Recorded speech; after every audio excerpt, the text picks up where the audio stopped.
All right. Well, so welcome everybody.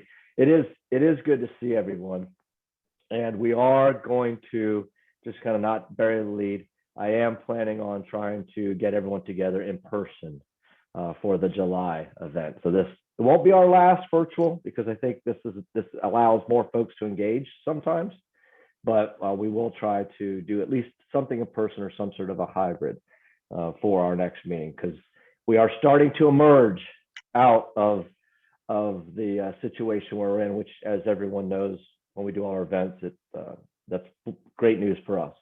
So we got a lot to talk about. A lot of positive things happen, but I would say that this last quarter has been a very weighty quarter for the foundation. And I mean that in a positive way, but we are growing.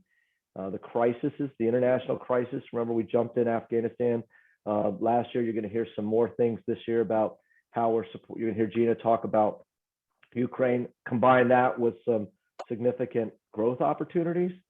It's been a real, again, weighty quarter. So I'm really asking that everyone kind of follow along today. And I'm going to definitely ask that any members that if you're listening to this recording, and all the way through. So we'll go through, everyone should have had the minutes and the financials. If you didn't get those, quickly put it in the chat. Mary can send something over to you. Then we're going to go through front and center to talk about the great work that Gina's done leading some of the efforts that I talked about in terms of our international efforts. Then we're going to do an update on the internal project for the Core Cares piece. Brett's going to talk about Superheroes Unite. Ted's going to give us an update on the Golf Classic, and then Suzanne update on the Giving Gala. Then operations update. Well, Mary will come in with things we're doing there. We're going to do a financials overview. We've got Danielle's name down there, but I'm going to cover the Q1 financials and the EIDL loan update. And then we're going to take approved financial. We don't think we have to approve the quarterly. So I just want to make sure if anyone has any questions, we answer your questions for the financials, but we're not necessarily going to vote on approving them. We're just going to, if you have any questions. And then you're going to, I want to direct everyone's attention to the end of the minutes. I am going to try to hold to our timing, but I do need all the board members for the final 10 minutes of today's session. It'll be board members only. Mary will stop the recording and we will go into what they call a closed executive session. And that's just to talk about some of the things that are going on and positioning us for success later in the year. But at that point, I'll reiterate what we're doing, but it's very important if you can just stay on. I'll still try to get you out by 8 o'clock, but if you could just stay on till the end, that would be important for the board members. Is there anything that anyone wants to add to this agenda that they don't see right now? All right, great. Let's just start with an approval of the minutes. Hope everyone had a chance to review. Is there any modifications that anyone wants to do to the minutes before we approve them? Any changes, adds, deletes? All in favor with approving the January minutes as written? Get a motion? Aye. Yes. Aye.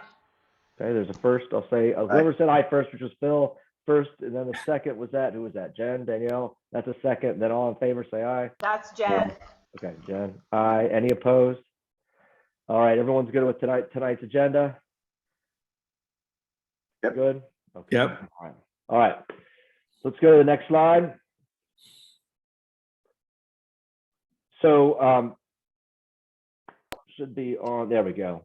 So with that, and I just want to tout how incredible it's been to have Gina really take the lead on most of these efforts. As you can only imagine, this is not a stable environment, starting with what you heard her do last year and the thing. So as after the entire board, Gina, really thank you for stepping in here. And I'm going to turn it over to Gina to give you an update on how CORE was able to help and respond with the Ukraine crisis. Sure. And you know, again, is all the hard work is being done by Mary and Tara. So, you know, in terms of onboarding the core cause and all the hand holding that happens in terms of making sure the funds are directed appropriately in compliance. So, you know, definitely want to recognize all their efforts. All I'm doing is giving guidance and really, you know, direction where needed. But this kind of taking a step back, I think when Doug and I spoke last year, this sort of fulfills CORE's vision and Doug's vision in terms of how are we able to leverage the umbrella of 501c3 and have an immediate response in areas of crisis. You know, so it can be anything from these humanitarian crises we're talking about, but even a flood-related incident in New Orleans, for example, earthquake, you know, hurricane. So it's really about leveraging the model, the business model that we have under CORE, and how can you stand up effort. So you heard about some of the things we're trying to do in Afghanistan. We put a newsletter out, and also through just, you know, again, word of mouth, including TED in connecting us with individuals and Doug. There were 3 causes we have for Ukraine efforts. I just want to touch on them quickly. You know, the first one was an organization came to us, Friends of Simu by Nice. I'm sorry if I'm pronouncing that incorrectly, but really about, you know, their goal was how can we help, raise the funds and provide the funds for transporting supplies and relief supplies into Ukraine. And some of the, as you may have read, many of the Ukrainian citizens cross the border to Poland. How can we help resettlement efforts in Poland? So that's really, again, an organization that came to Mary, you know, and the CORE organizations to say, how can they leverage the 501c3 umbrella, raise the funds, get it to those in need in a very swift manner. So that, you know, that's one that we're happy to say is going along well. Mary, let me know if there's anything, would you like to add on that one, on that cause? No, you're doing great, Gina, and Okay. thank you for all your support. Feel free to, add in any kind of details that you have that I may not be, I may be missing. The next one, again, came, I believe, Ted, if I'm not mistaken, this is a contact through yourself, right? Through Frank, and then we got connected. Again, right? And thank you for that. Again, a cause that, and we were on the phone with this individual, Mike and his partner, a core cause, basically venture capitalist investors out of Silicon Valley wanted to basically help have an effort to help with the Ukrainian causes. So they wanted a quick way to, again, leverage the 501c3 umbrella to provide resources and aid to the efforts in Ukraine. And, again, CORE was demonstrating the ability to be nimble. Again, you remember these are Silicon Valley, and I worked in the Valley for a little bit, very quick, used to quick turnarounds. But again, I would say Mary, was very diligent and hardworking and being responsive to their needs. And it's about how can they wanted to deliver medical supplies, protective gears, from raise funds to deliver medical supplies and protective gear for first response workers and civilian workers inside of Ukraine. They're partnering with local organizations on how can they enter the region, the Ukrainian borders via Romania and Slovakia. There's a history there where some of the members have Ukrainian descent or in the family. So that's how they really wanted to just have the passion to help, fund this cause. And they were very appreciative of CORE, even though we're located obviously all the way in the East Coast, our response timelines and our ability to set up this CORE cause in a quick manner, because they were working with a local organization where it was a lot of red tape, a lot of paperwork. And again, they wanted to be able to raise the funds, and get it to those in need. And I think this is also a really great opportunity for us, because one of the things we're talking about is how do we get more grants, right? How do we build more of a pipeline for donors to come in to really support these causes? Because like Doug, I believe in the value of what we're offering that can be leveraged, the business model anywhere, right? It's certainly local efforts, but also for those in need. So I think this left a favorable impression, and I'm hopeful that in the future we can kind of continue to leverage that relationship and build upon that. So that's, great effort.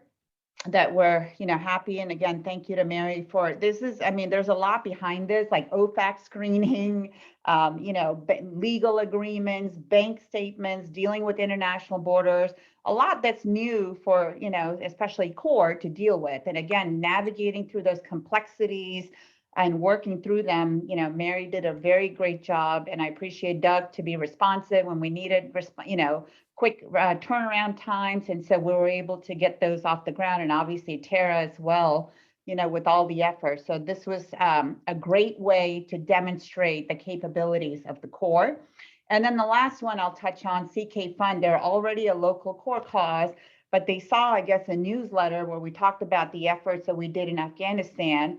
They piqued their curiosity. They wanted to do something in Ukraine, and basically use the proceeds that they raised for the month of March, to care.org to again support the Ukrainian effort. So we facilitated that process. So I think it's just another example of how we're trying to be nimble, responsive, and also, consistent with the mission of what the core organization can do.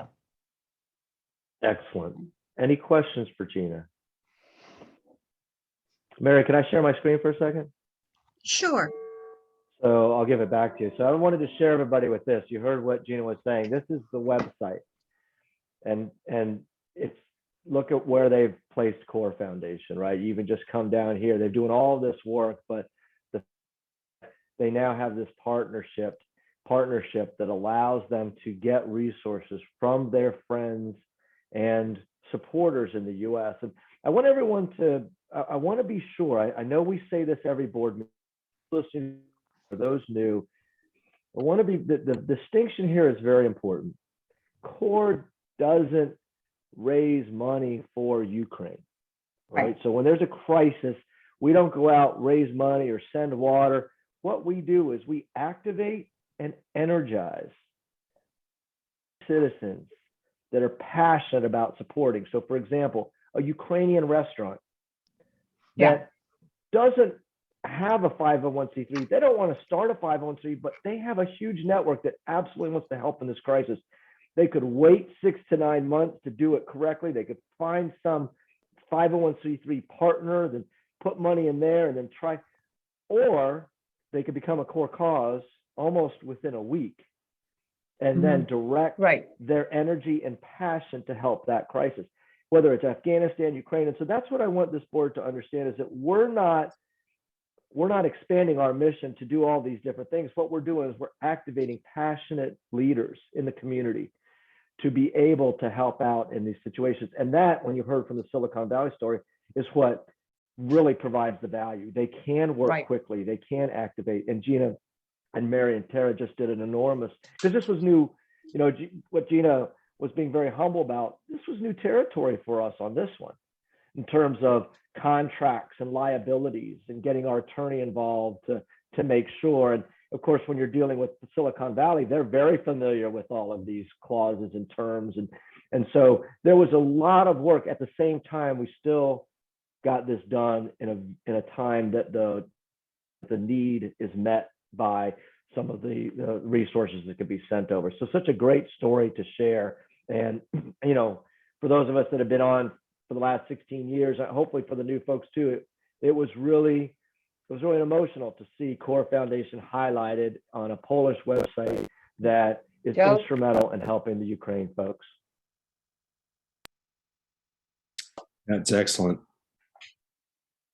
All right. Thanks again, Gina. All right, back to you, Mary. Yeah. Okay. Brett. Okay. So congrats, Gina and team. I mean, that is just it's awesome seeing our logo on there. That's just so exciting. So more local, we have our Core Cares projects coming up. So we're super excited. So this summer we're doing the Splash and Dash again. And we have some dates planned with Ruston Association that's gonna also be part of the sprint triathlon. But what's super cool this year is that we're bringing back the youth triathlon. So for many years, Amy's Amigos did this, many years. And And Jen from the Y saw that there was the need. And so she came to Tara and Mary, and we're going to do it again. So I'm actually expecting it to be pretty big, because I think the community was really sad to see it go. So that's going to be July 31st, also through Reston Association. We're going to be working with the shelters and the Laurel Learning Center and a bunch of other of the at-risk kids to try to get them involved. And then a new ongoing initiative that I'm working on with Tara and Mary is, I haven't exactly formally named it yet, but it's going to be a library project where I started going into Laurel Learning and reading books to the kids. And I had such a great experience that I thought, hey, this can be something really cool to build on. So I'm going to start applying for grants. I'm already seeing some little bit of activity coming in on that. And I've gone there a couple times, and it's just the highlight of my week, my month. So I will pass it over to Ted for the Golf Classic. Oh, sorry. Oh, there we go. There we go. Thank you, Brett. Can everybody hear me okay? Yep. All right. Hey, so the upcoming second annual Core Golf Classic is July 11th. Last year we did it at International Country Club. This year we're doing it at Reston National Golf Course, a little more local. If you look at that QR code that just disappeared, here's a little tech trick. I tested this earlier. You can take a picture of that QR code on your computer screen right now, save that in favorites on your phone, and then if you talk to anybody about the upcoming Golf Classic about sponsorship, that will let you can show them that QR code, and that'll actually go to the FlipCause site and allow them to sign up. So just take a look at that. I know this will be recorded. It'll probably work that way. I don't know if the slides actually get sent out, but I actually tested it. I just took a picture of my laptop and it worked. Fantastic. I'm going to be asking everybody on this call to help us raise some awareness and drive some sponsorship. So that may come in handy. And the link obviously works there too, if that's easier. So. Yeah, and there's multiple ways to support Ted, right? Like there's sponsorship, Yeah, there's talk about that. foursomes, Yeah. there's foursomes coming out, Yeah. and you see there. Yep. So a couple things just to know about the Golf Classic, and I want to make sure I'm respectful of time, but the proceeds 100% go to fund core operations, right? We're not giving this money to anybody else. It's helping our bottom line. Last year we did roughly $20,000, maybe a little more. This year we're shooting for 28K. We've lowered expenses a little bit. We're going to actually have hopefully a few more golfers if we can get a few more people to talk to. So what we need from everybody is any sponsorship leads. Myself, Mark Moody, JB, we're happy if you give us a warm intro to chat with these people and kind of sell them on the value of the golf tournament. So really the ask is just if you know anybody that owns a business or you think might be interested, we have signage that goes up on the tee. For example, if you sponsor a hole, they'd obviously get to play. Those people would actually get to play in it with 3 other people if they got if they sponsored a hole, for example. So if everybody can just think of a few people might be good targets, whether they're in Reston or Herndon or in the immediate area, and funnel those to me or Mark or JB, we'd be happy to divide them up and give them a call. We had around 72 players last year. We're trying to get upwards of 100. We're going to have shotguns, multiple foursomes going off multiple holes, which we didn't do last year. And that's what will account for the extra, the growth in the revenue. And as Doug mentioned, you can see the sponsorship levels at the very bottom. We have sponsorships ranging from, title sponsors to sponsoring the beverage cart, which is, paying for all the booze and beer and everything that gets passed out to all the golfers, to individual holes and contests like longest drive and closest to the pin, and then just individual holes where someone might get, if they're an accountant and they offer an accounting service or real estate agent or what have you, they can have a sign up on a hole, and everybody that plays golf will ultimately see their advertisement. So just wanted everyone to be aware, July 11th, so it's coming up kind of quick, but if anybody has any ideas for some business owners, people that they'd like us to approach, just send those names or warm introductions to me. And I'll get with Mark and JB and we'll figure out how to get them on board. So, Hey, Doug, I think Aspen Jewelers would be a great opportunity there if we've not already reached out to them. Great idea. And I was thinking even Annie Separati and Right. and her crew. So yeah, we'll get you a couple of Ted that are just good community like sponsors and leaders in that space. I think Aspen would really be on board. Yeah. that'd be great, Jen. And again, there's sponsorships of all levels, even individual golfers. So if we found somebody who maybe wasn't sure what we were up to or didn't sure they were committed, well, they could just come play golf and see it and see all the people out there and see the excitement and the passion behind the foundation, and maybe then help us out next year. So, And are we doing single tickets, Ted? we are. It's $300 for an individual to sign up and play, or $1,000 for a foursome. So Okay. I'm not going to say we want to turn away individuals because of what I just said. If anybody wants to play and see what we're up to, and there's also additional revenue opportunities for us with the silent auctions and and everything else. So every person matters, and that's great. But we really would love if they could, maybe sign up for an individual hole to get a foursome. Okay. Some of their friends. And if we have, just so anybody knows, if you're not familiar, if you have somebody and they say, well, I'll sponsor a hole for $1,000, but I don't know 4 golfers, we can take care of that too. We'll figure out ways to fill those slots so they will not go unused. And Excellent. for us personally, that may even be another opportunity to bring in some additional revenue. Yeah, it was. But I mean, just thinking out loud, it'd be great to, if we have some spots, to get it to folks that normally might not be able to engage, but have been real good supporters of the foundation.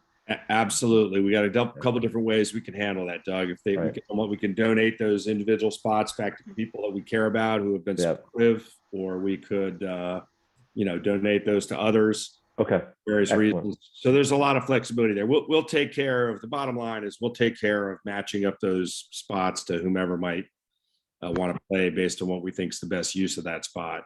Okay. Again, even if we approach people who don't play golf. Yeah. So. And there's a board pool on, is it going to be Brian's foursome or James' foursome that scores lower? So we'll have to see on that. All right. We'll get the betting going. Amongst the board. Hey, Ted, do we have a finished slick sheet for all the 4 Golf Classic stuff? My understanding is we do, but Mary, I think it's done, right? Because I feel like I've seen it. Yes, there's a one pager. Yeah. Oh, Mary, if you can send me the one pager. I know a lot of Hidden Creek Reston golfers and higher end golfers that I can reach out to maybe leverage some additional support. Super, be happy to. Yeah, I'm just gonna put in I'll give my commentary on this. Reston National is a fine golf course, and there's other reasons why we approached them this year. But I would just say the golf is not the sale here or the it's the foundation and the great causes and the hanging out with people and the opportunity to win some things in a silent auction. Those are the things that we want to be selling, if you will, emphasizing. Yeah. So, any other questions for Ted?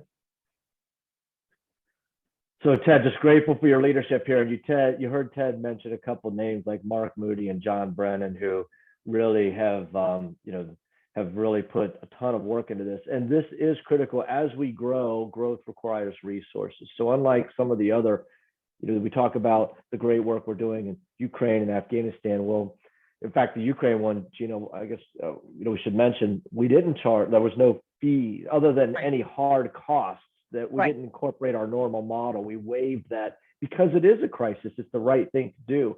But these other events that we do, remember, all of that great work is fantastic. We do collect 10% to cover operations, but the reality was that it doesn't it doesn't fully support all of the work that needs to be done. Attorney to review the liability for some of the work we're doing in Ukraine, or working with an accountant on a new structure to make sure that folks' new models, they can still do great work, but they could do it away that all costs money. So these events like the Core Foundation, you're going to hear about the gala, they're really important for us. And so I'm just asking as directors, and if you're listening to this recording as a director listening, when you, first of all, please make sure you're following us on Facebook, and anyone listening to this recording, please follow us on Facebook, follow us on Instagram. And when you see any, or, you know, make sure you're on our email list, when you get any notification for this stuff, please amplify it, add it to your story, share it out to your post, like it, comment it. Now, that makes a big difference to us in terms of its visibility. So please consider that when you see the work that kind of coming out from Ted on the Golf Classic. Yep. Thank you. Thanks again, Ted.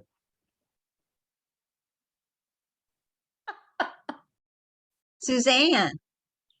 Hello, everybody. So I'm Suzanne Zern, and I had the pleasure of being the gala chair last year, and I was asked to do an encore performance. So I'm back this year, and we have already kicked things off. So let me just run a few numbers by you to get started. 159 days from now, you're going to put your party clothes on and go back to the Reston Community Center, because we're having our gala on October 1st, and that's 82 days after the golf tournament. So after you give Ted a hand to raise nearly $30,000, we're going to turn around and do that 82 days later at the RCC for the gala. So October 1, party close time. We're really looking forward to it. We thought the RCC was just a really great location for a really pivotal year where you know, almost coming out of COVID. If you remember, it was right before Delta took off. We were so blessed with our timing last year, and it was, you know, going big for our major event, and we were able to get it in just in the nick of time, raising net just over 30K. My goal is to net over 35 this year, and we're off to a strong start. We have over 15 committee members returning and several new ones. We met for the first time about 2 weeks ago, so we've got definitely a longer running start. I've listed here a couple of things that we're planning to tweak or do a little bit differently based on some lessons learned. Certainly not an exhaustive list, but a few of the highlights. And if there's other feedback, you know, please message me here, or feel free to send me an email. We're going to do some earlier save the dates and open up nominations for the Heroes Awards a little bit earlier to try and give folks just a little bit more time to get those in. And we're going to streamline the food. We had actually an abundance of food. We'll probably have fewer vendors and fewer higher quality auction items. So Mary's been helping us with some research about which items move and make us the most money, and do more self-service photo booth. And then one of the pain points was not having reliable internet for doing the online auction. So we're seeking a sponsor to bring in a portable Wi-Fi hotspot so that folks can log into our own personal hotspot, so that we don't have any barriers to making those online donations and buying auction items. A lot of things we're planning on keeping. We thought the Core Causes Village was awesome, some great engagement. The awardee videos that Chris was able to help with, variety of some seating options, a printed invite, a VIP reception, a printed invite, little extra help on the AV to professionalize it. Those are just a few of the highlights of the things that you'll plan on seeing again. And we look forward to your support. We'll come back to you at your July meeting with more details, and that will give you some breathing room after the golf event. And we'll be getting closer to our October 1st. So thanks for your support this past year, and looking forward to another great event. Happy to take any questions you have. Thanks, Suzanne. Any questions for Suzanne?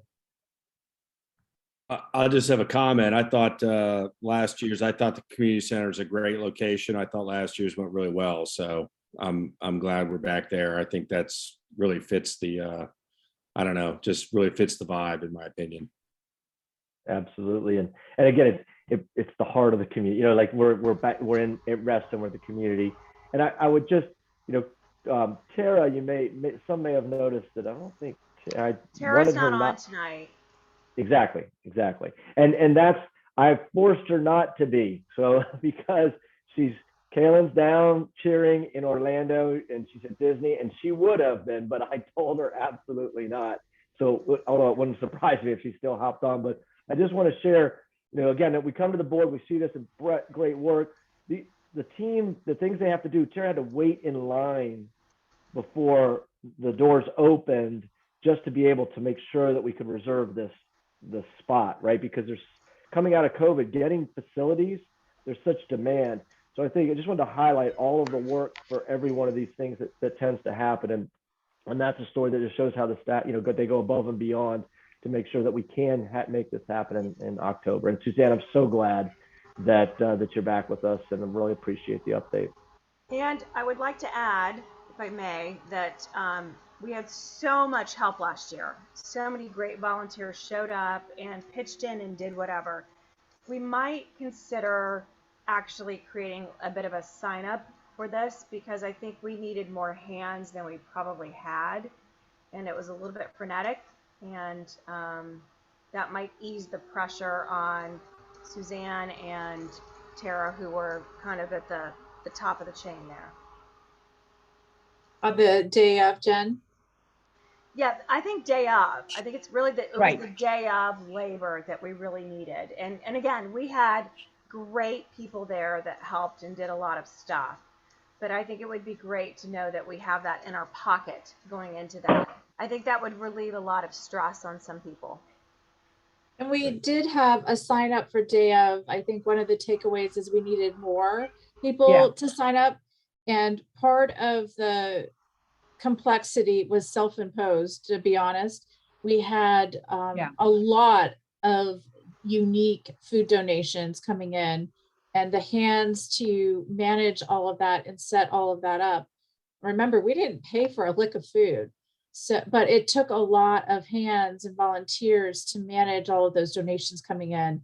So one of the things that we're doing differently is streamlining the number of food donors and seek to get more from a smaller number, so that it's just easier to manage, and to have more of those vendors. And we had a few who actually came on site. I've lost my memory of the one that had the big wheel, but actually bringing a team on. We have one amazing community partner who's offered to actually pretty much donate all of it.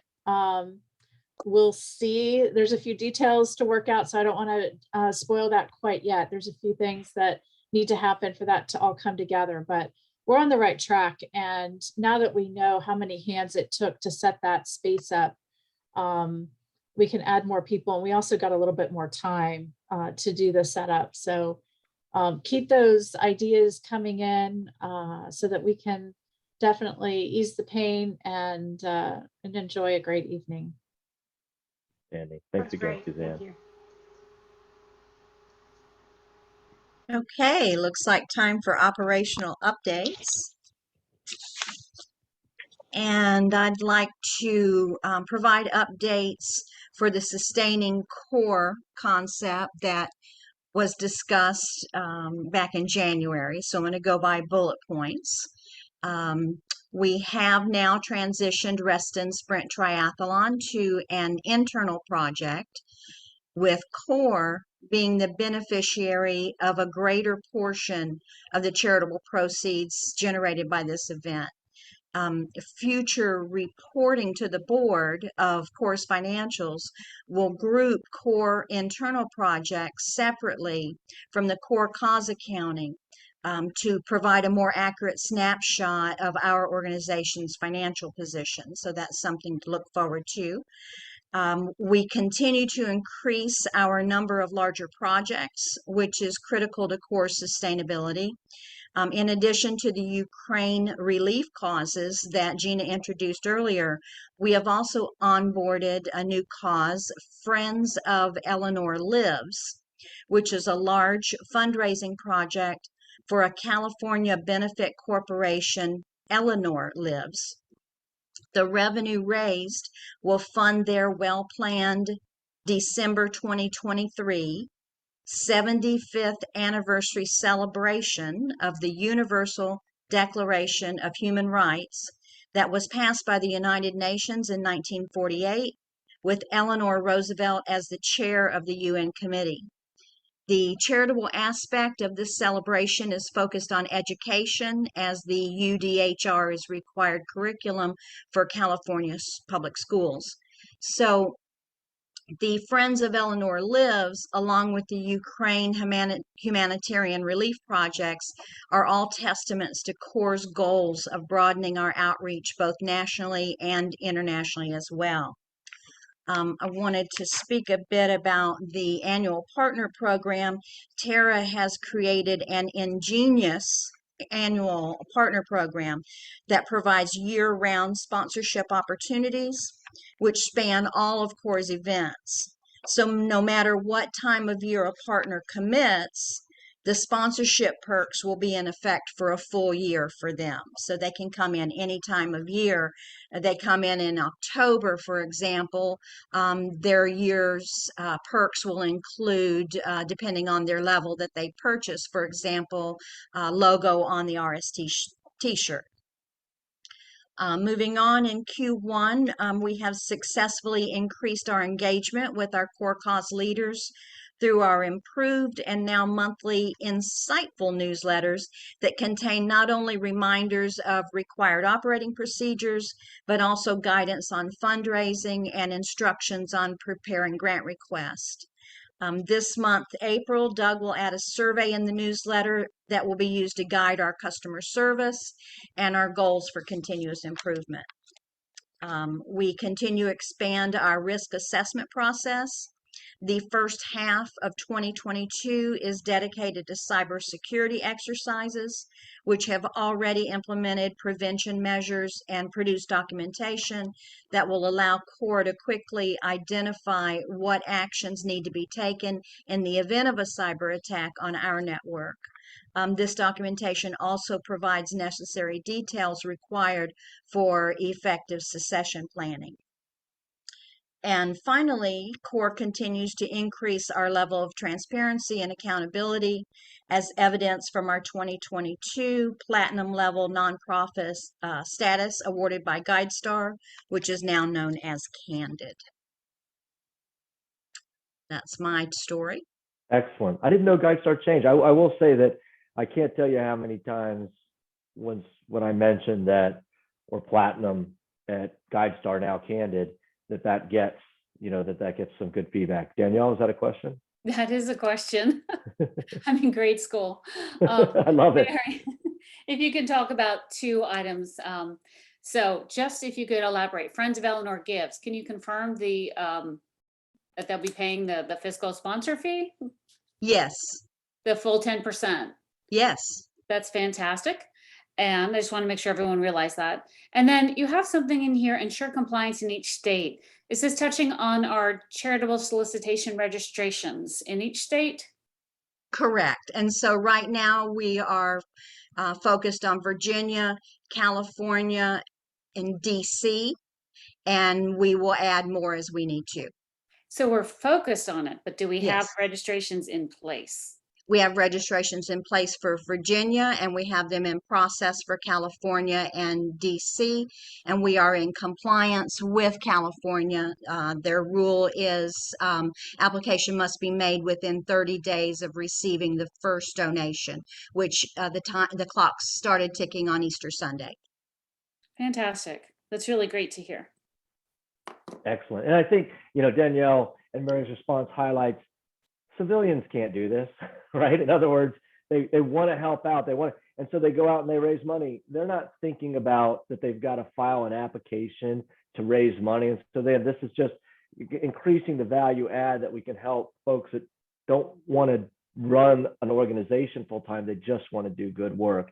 And on the expanded risk assessment, we do have a board candidate identified who is great in this area. So if there's anyone before we bring them for you to vote on in July, we have a process by where we sit down. If there's anyone, it's that the executive committee does it, but if there's any board member that would like to lean in and sit down and talk to a candidate for a board position, that would be welcome. So just, email me directly or let me know and say, yeah, Doug, I'd be happy to have lunch or have coffee with this person, just to give us, a broader perspective on, does this person be a good fit?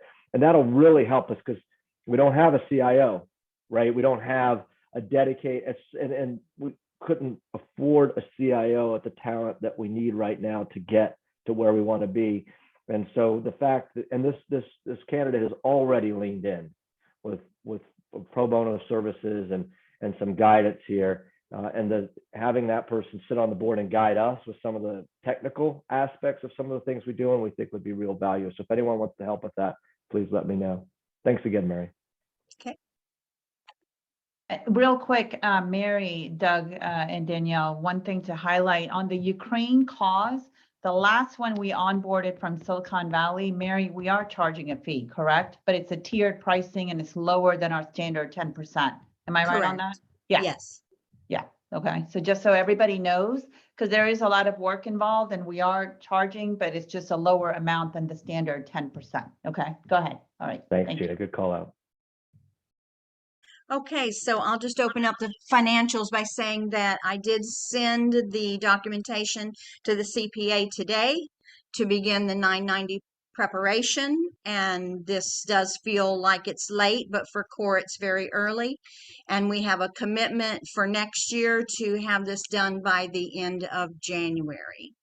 Fantastic. And I think everyone, this is fantastic for us. Historically, we've filed as late as the fall as we just got things together. So just a great job for the team to get us. And I'm just stopping sharing to pull up the financials. Fantastic. So I don't know, I hope everyone got a chance. The reason we try to get them out is at least look through, we'll see what comes up first with the balance sheet and the profit and loss. A couple of things I want to call out, but then I'll for questions. Bear with me just a minute. Sure. I pretend I know how to do this. You're doing great.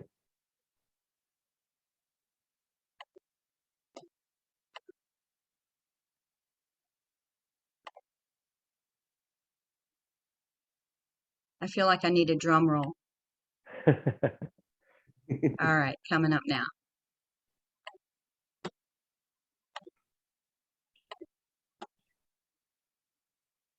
All right, we'll start with the profit and loss. So we try to, for comparison, we try to show you quarter over quarter. And, as you go through, one of the things that you may highlight is especially, let's just start with the income. And you'll see that there's a difference, like 33,000 to 61 in terms of donations. A couple of things happened there. One, if you recall, because of COVID, we didn't have our in-person gala in the fall. It happened in January. So it happened in Q1 last year. We didn't have it in Q1 this year. So that's a good chunk of revenue that year over year we're going to get in November, and we didn't get from last. So you'll see that balance out, but that's an explanation there. In addition, we had a COVID donation that came through Woodworking for a Purpose. So they got a large donation and they immediately used it. And so you're seeing that reflected here. We did not have the kind of the COVID related donations in Q1. Can you scroll down, Mary, for me a little bit?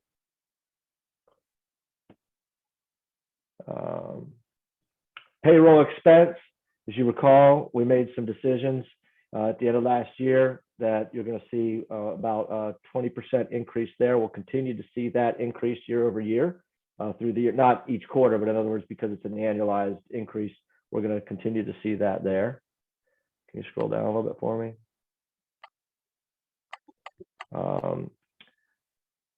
Charitable contribution. So that's us giving money out.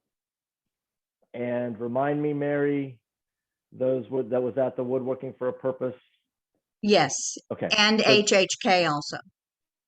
Hungry Kids. Again, we were in a positive way dispersing a lot of funds when we were still in that COVID situation. And so now that's come down significantly. So you're seeing, again, that revenue on the top line was high because we were getting the money in and then we're dispersing it out. That's now calmed down a little bit. So that's why you're seeing a difference in numbers there. The event expenses, again, we did the gala in Q1. We didn't have to do that this year. And you'll see the overall program expenses were down. Now, I do want to direct your attention to scroll down all the way, keep going. Okay. To the net income, right? In other words, this is going to be a critical year. I can just tell you from the Rest and Sprint try, people are still a little wary. We used to sell out right away. We're at about 650, 700, which is excellent, but we might not get to 1,000. All right. So as people are emerging out of COVID, a lot of our events are slowly crawling back. We're not seeing this big, rebound in terms of everyone back out. So that's why these things like the gala and the golf classic are so critical to get us back to where we're in a stronger position. So before I go to the balance sheet, any questions on the P&L? I guess, Doug, our budget for the Rest and Sprint, I think it's about 150. Mary, is that correct? Sounds right, yes. And we're at about 75. Just to size, so we have a few more months. Right now we have a 75 deficit, but we still have 2 months to make that up. But I think this is why it's so critical for us to all work together to get fundraising up and sponsorships up. Because people are a little exhausted across the board, every nonprofit, donations are down, people are tired. Yeah, exactly. And we're not going to hit 150. I could just, we've done this event for 60. And a lot of folks are a little bit gun shy of paying for something and then having it canceled, right? Or paying for something and then they, during COVID, it got changed. So I think we're seeing some of that. We're also seeing, and I'm saying this with a smile on my face, people have, right? So, I mean, this is a big event to go out and swim. The pools weren't necessarily open. And so I think we're seeing people starting to get back in shape. I'm very confident that next year, after a year of outdoor activity, exercising, we'll get back. But that's exactly right, Danielle. This year, we're going to fall well short in that environment. There's opportunities elsewhere. Exactly. Balance sheet, Mary? Thanks. Now, on the balance sheet side, I mean, scroll down, everything looks good. I just want to call your attention. We did, and this may be the next thing on the agenda, I saw it there, is that the Small Business Association administration did offer a second not extension. When we first applied for disaster relief, they awarded us a certain amount, but they only funded about this amount based on how much money the federal government had authorized. Earlier this quarter, because of some reauthorization of funds, they went out to those folks that had been pre-approved and said, hey, do you want to go to the top, right? Do you want to go there? And given the terms, remember, all this is about the terms, it's 30 years, 2.75% recommendation of accounting, we took advantage of that. So you will see a strong cash position, but remember, there's a liability that offsets that. And we're going to talk about this a little bit in executive session, but given the fact that we've got this inflation, cash is not where we want to be. So we've really got to talk a little bit about what in Q2 now, what are some things we want to do to be sure that having that cash in the balance sheet doesn't work against us in this current environment. And scrolling down there, let me know if you have any other questions on what's on the balance sheet.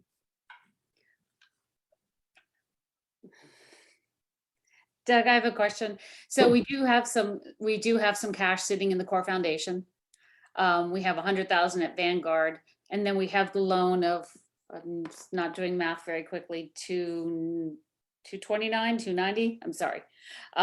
So I guess my question is, can we move some of the money out of just sitting in our bank account, put it in Vanguard, and then do we have an advisor at Vanguard to get that moving? That's an excellent question. Because what I think we And, need and we, to start, yeah, the first answer is absolutely yes, we can move if you know, I'd like to keep, I think we should keep some working capital in kind of the main account there just for monthly, but absolutely we can move that. And that's a great idea. I'm open to ideas of what we do with, was it a Vanguard advisor? If anyone knows someone that can help us there, that's definitely an area where we could use some help. how did we open the account? Who, I just Okay. went to Vanguard and said, can we open a money market or whatever, the interest bearing account? okay. Because You I'd can like do for that us to stuff start, online pretty easy without a financial planner. so is that how we did it? We just opened it up online, which is fine, which is, you know, what I think most of us do for our personal stuff. Okay, all Yeah, right. and we're not wedded to Vanguard, if that's, in other words, if there's any vehicle or process that we should take, we could certainly close that account and move whatever whatever the board feels we should do. Okay.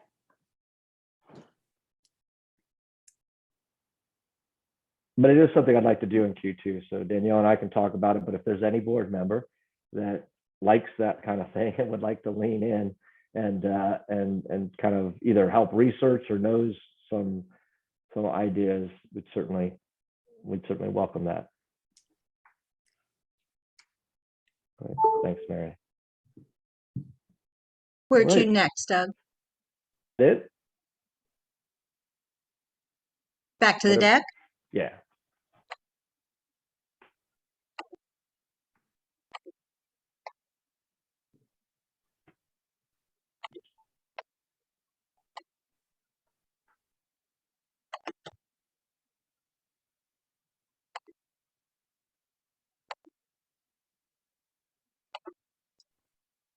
Yeah, I don't think we need to. Yeah, there we go. Just keep- Okay. yeah, we'll prove the year end, but all right. So if everyone could put this on their calendar, I am going to try person that will be in Reston. So for those of you folks that aren't quite local, would love to still have you up here, July 18th, and that'll be our mid-year, I think halftime, where we can reflect on the back half, but we'll have the survey results from the core causes. And I'd like us to really, and we'll have done a strategy session that weekend with the executive committee and some of our core cause leaders, so that we'll hopefully have some really exciting stuff to talk to you about. So would really, and those listening to the recording, don't worry if we haven't seen you in a while, but try to make that meeting in person. Thanks. Fantastic. That's it.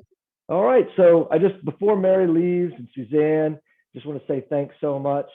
Mary's going to stop the recording and then she will leave. And I think Suzanne already jumped, but if everyone else could just stay on, but I need a motion to move into